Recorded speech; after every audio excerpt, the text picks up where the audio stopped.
يا رب العالمين.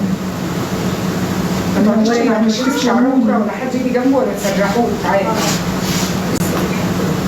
تعالي من ده بس مع ألف سلامة حبيبي.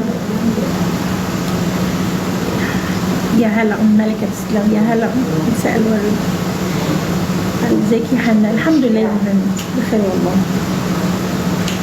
تسلم لي عمرك يا رب. هو كل العيال بتخاف من الفيديوهات دي؟ كل العيال. بس انت اشطر من الليل اللي بس شطوره. انا شويه برضو هقفل عشان خلاص بقى تخلصيها عشان الحق انا كمان اروح. الساعه 12 ونص اهي. انا في سوق ايه؟ دلوقتي انا في السوق. ابو هند يا هلا وغلا مساء الورد. انا مش في السوق دلوقتي، مش عارفه ايه، مش عارفه اسمك ايه. يا مساء الورد يا مساء السعاده. منوره بالدكتور. تعالي يا ام حنين. نعم يا روحي. ولا شعرها ما حدش يقعد ينعكش فيه لا مفيش، ولا يلعب فيه ولا يعرق ولا تحطي عليه ميه. سامعاني؟ لا خلاص اكيد ولا اي حاجه لغايه ما تجيلي بكره. اجيلي بكره قبل الفطار ولا بعد الفطار؟ بكره خليها قبل الفطار. قبل الفطار؟ قبل الفطار. يعني جيت الساعه كام؟ بكره ايه؟ بكره الاثنين ده حلو عشان ما يعرفش.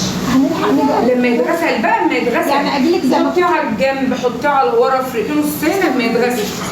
اما يتغسل لما يستدلي ويجيبك يا فندم.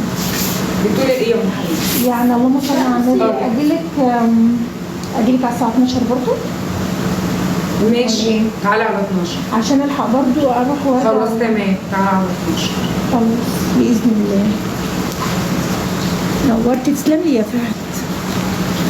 وعليكم السلام. صباح الورد والسعاده. تعالى كده يا كتكوت.